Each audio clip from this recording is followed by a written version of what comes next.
ខ្លីៗតែខ្លឹមរឿងកំពុងល្បីលើបណ្ដាញសង្គម Facebook នៅថ្ងៃនេះ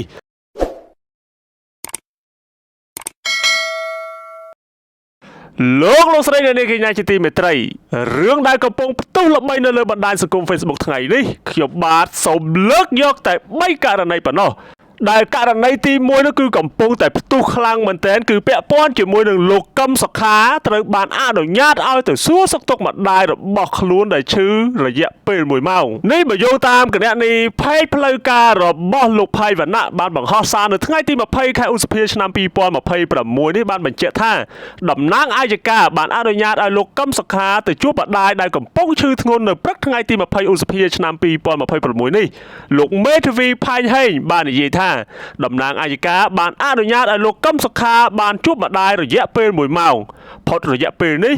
លោកនឹងត្រូវបញ្ជូនទៅឃុំខ្លួននៅផ្ទះរបស់លោកវិញយើងត្រឡប់មកព្រឹត្តិការណ៍ដែលកំពុងតែទុះទី2វិញដែលពាក់ព័ន្ធជាមួយនឹងសមត្ថកិច្ចខេត្តតាកែវបានតាមឃាត់ខ្លួនអ្នកបើកបរបង្ហោះម៉ូតូធំចាត់ការតាមផ្លូវច្បាប់ហើយបន្ទាប់ពីមានការ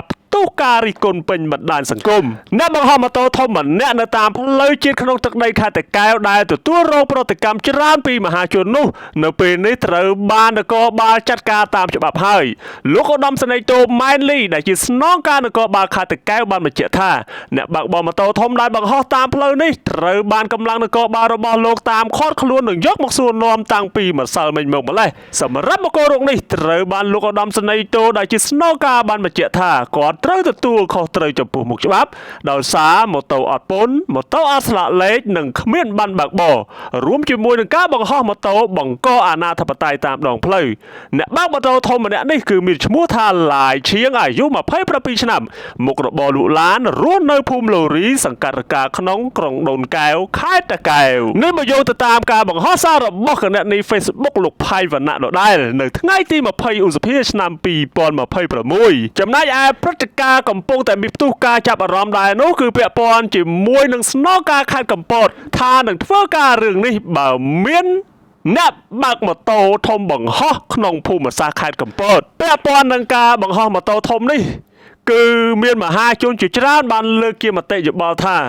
ក្រុមម៉ូតូធំដែលបង្ហោះនៅលើផ្លូវជាតិលេខ3និង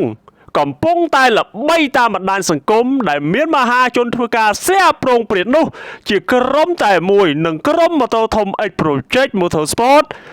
នេះតែម្ដងលោកពូស្នងការនគរបាលខេត្តកំពតដូចនេះបើសិនជាអាចសូមកុំឲ្យមានទង្វើបែបនេះជាលើកទី2ឲ្យទាល់តែសោះផងបងព្រោះមើលទៅវាអនាធិបតេយ្យពេកហើយបងជិះតាមសម្រួលទៅសូមមេត្តាកុំបង្ហោះនិងជិះចូលផ្លូវខាងស្ដាំគេពេកអីបងប្រធានស្រាប់តែលោកស្នងការខេត្តកំពតលោកឧត្តមសេនីយ៍តូម៉ៅច័ន្ទមេធរិតបានឆ្លើយតបវិញបែបនេះថាសូមអរគុណខ្ញុំនឹងធ្វើការងារនេះជាមួយនឹងក្រុមពួកគាត់ប្រសិនបើមានការបង្ហោះក្នុងភូមិសាស្ត្រខេត្តកំពត